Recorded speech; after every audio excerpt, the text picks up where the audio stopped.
The ground is melting as we speak, causing bacteria to be released. This is called thawing permafrost. Permafrost is ground that has been frozen for over 1,000 years. This permafrost acts as a biological freezer containing ancient bacteria, and as it melts, ice releases microorganisms, pathogens, spores, and new pathogens that have adapted over time. Not only does thawing permafrost cause pathogens to be released, it also heavily impacts indigenous communities and local residents. They face collapsing infrastructure, contaminated water, food insecurity, and as previously stated, the release of ancient pathogens. Thawing permafrost causes 70% of infrastructure in these regions to be at high risk. Thawing permafrost and the emergence of diseases drastically alters the ecosystem by destabilizing landscapes, releasing massive carbon stores that accelerate climate change, and introducing ancient or dormant pathogens to modern wildlife and human populations. Hydrological changes occur as well. As melting ice alters water quality, acidity, and flow in rivers and lakes, it triggers landscapes as well. Permafrost takes up about 25% of the exposed land surface in the northern hemisphere, 65% in Eurasia, and the other 35% in North America and Greenland.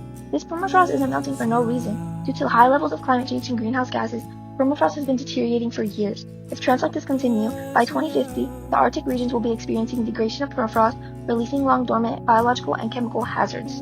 Roughly 3/4 of 4 million people living in permafrost areas will be affected by damage to buildings, roads, and pipelines due to instability.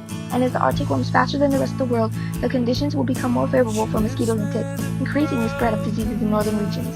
Though 2050 may seem far away, our current micro-release rate is 4 times 10 to the power of 21 annually, solely from melting ice and permafrost in the ecosystem.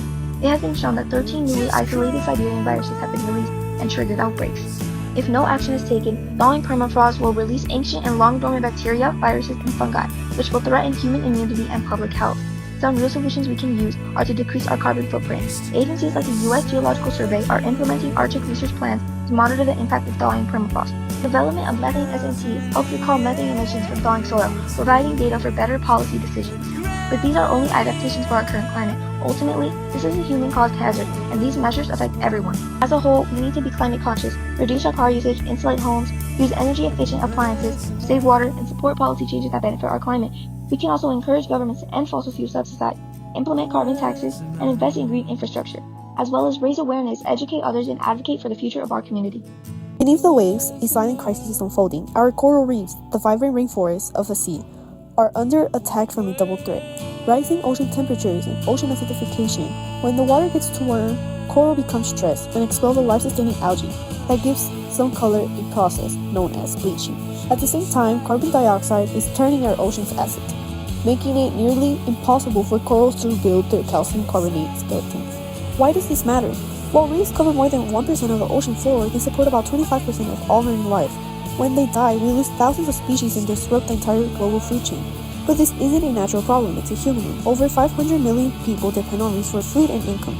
Without them, we face collapsing fisheries, staggering economic classes and tourism, and the loss of natural barriers that protect our coastline from store searches and erosion. NASA reports that our oceans absorb over 90% of the acid that is trapped by greenhouse gas, leading to a high record of sea surface temperatures. According to the EPA, ocean acidity has increased by 30% since the Industrial Revolution. We already lost about 50% of our coral over in some regions. If this trend continues, National Oceanic and Atmospheric Administration and the World Bank warned that 90% of the global coal should be gone by the year 2050. There is still hope. Around the world, scientists are using coal nurseries and heat monitoring systems to restore these ecosystems. Governments are taking action through the U.S. Coral Reef Conservation Program and Paris Climate Agreement to slash emissions. Policy levels changes and protective areas are being established to give these corals a chance to recover. We are the future voters, consumers, and leaders. It's time to raise our voice, support renewable energy, reduce your carbon footprint, and vote for climate-conscious leaders. Collective pressure can change corporate and government decisions. Let's protect our coral reefs today so they can protect us tomorrow. The clock is ticking. Let's act now.